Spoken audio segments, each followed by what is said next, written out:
السلام علیکم ناظرین، حکیم خرم شہزاد ملی آپ سے مخاطب ہے۔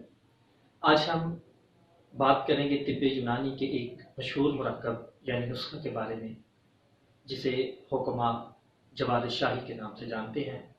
ہم جواد شاہی کے نسخہ کبیر پہ بات کریں گے، اس کے اجزاء کو دیکھنے سے پہلے اور اس کی بنانے کی ترکیب اور بنانے کے عمل کو دیکھنے سے پہلے اس کے خاص پہ تھوڑی سی بات ہو جائے کہ جواد شاہی کن خصوصیات کی حامل ہے۔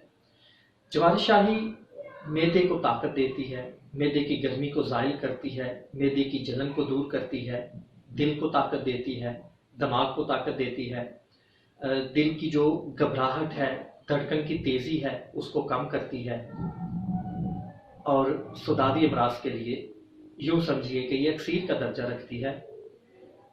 سدادی امراض میں یہ خاص طور پر مفید پائی جاتی ہے۔ تو آئیے جواد شاہی کے اجزاء ملاحظہ کیجیے اور ساتھ ساتھ اس کے بنانے کی ترکیب دیکھیے۔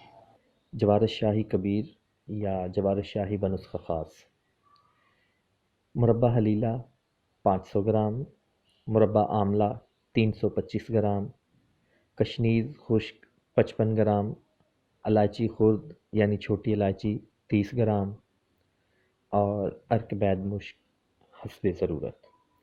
ناظرین، یہاں پہ ہم نے جو اس کے اوزان لیے ہیں 325 گرام، 55 گرام، یہ اس لیے لیے ہیں کہ ہمیں دراصل مربع حلیلہ 400 گرام چاہیے، لیکن اس کی گٹھلی اور اس کا جو ہارڈ چھلکا ہے وہ اتار کے ہمارے پاس 400 گرام تب بچے گا جب ہم اسے 500 گرام لیں گے۔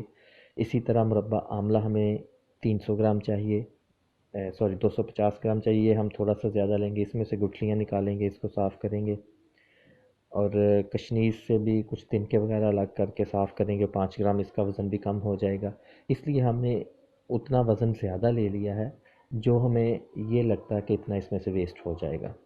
تو ان اوزان میں آپ لے لیں، اور اس کے بعد چینی آپ کو چاہیے تقریباً 1.5 کلو، 1500 گرام، اور سوڈیم بینزویٹ 2 گرام، ٹارٹری 2 گرام۔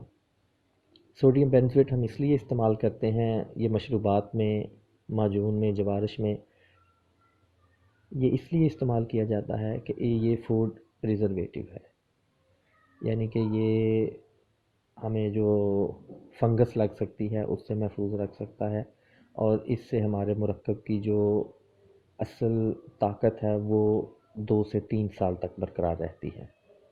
تو ترکیب اس کی یوں ہے کہ سب سے پہلے اپنے مربع حلیلہ اور مربع آملہ کو 24 آورز یعنی 24 گھنٹوں کے لیے تازہ پانی میں بھگو دینا ہے۔ بعد میں ان کی گٹھلیاں نکال دیں اور ارک بید مشک میں حلیلہ اور آملہ کا گودا ڈال کر ہلکی آنچ پر پکانا شروع کر دیں۔ اب یہاں پہ مقدار آپ نے خود طے کرنی ہے کہ ارک بید مشک کتنا اس میں ضروری ہے کہ جس میں وہ سارا گودا ہلکی آنچ پہ پکتا رہے، تو ایک پیسٹ بن جائے، اس میں ہارڈ بھی نہ رہے اور بہت زیادہ پانی بھی نہ ہو، ایک درمیانہ سا گاڑھا سا محلول بننا چاہیے۔ پکانے کے دوران جو اوپر والی سطح پہ میل اور سخت چھلکا وغیرہ آئے اسے اتارتے جائیں، ورنہ جوارش میں وہ نفاست نہیں ڈال دیں۔ جب چینی پگھل کر ابال شروع ہو جائے تو سوڈیم بینزویٹ اور ٹارٹری ڈال دیں۔ سوڈیم بینزویٹ فوڈ پریزرویٹو ہے، اس سے جوارش 3 سال تک تقریباً خراب نہیں ہوگی، یہ بیکٹیریا اور فنگس سے محفوظ رہے گی۔ چینی عموماً ٹھنڈی ہو کر جم جاتی ہے، بہت ہارڈ ہو جاتی ہے جسے توڑنا مشکل ہو جاتا ہے، لیکن جب آپ ٹارٹری ڈالیں گے تو یہ جمے گی نہیں، بلکہ جس حالت میں آپ اسے رکھیں گے یہ اسی حالت میں ویسی کی ویسی رہے گی۔ ہاں، جب ہم کوئی شربت یا معجون یا جوارش بناتے ہیں تو آنچ پہ تھوڑی سی اس کو پتلی رکھیں، کیونکہ سخت ہونے کے بعد تھوڑا سا اس نے ہارڈ ہونا ہوتا ہے۔ اگر آپ آنچ پہ زیادہ ہارڈ کر دیں گے تو پھر سخت ہو کے ٹھنڈی ہو کے یہ زیادہ سخت ہو جائے گی۔ تو قوام کو ہلکی آنچ پہ پکاتے رہیں تاکہ جوارش کے لائق ہو جائے، یعنی نہ ہی شربت کی طرح بہت پتلا ہو اور نہ ہی بہت گاڑھا ہو۔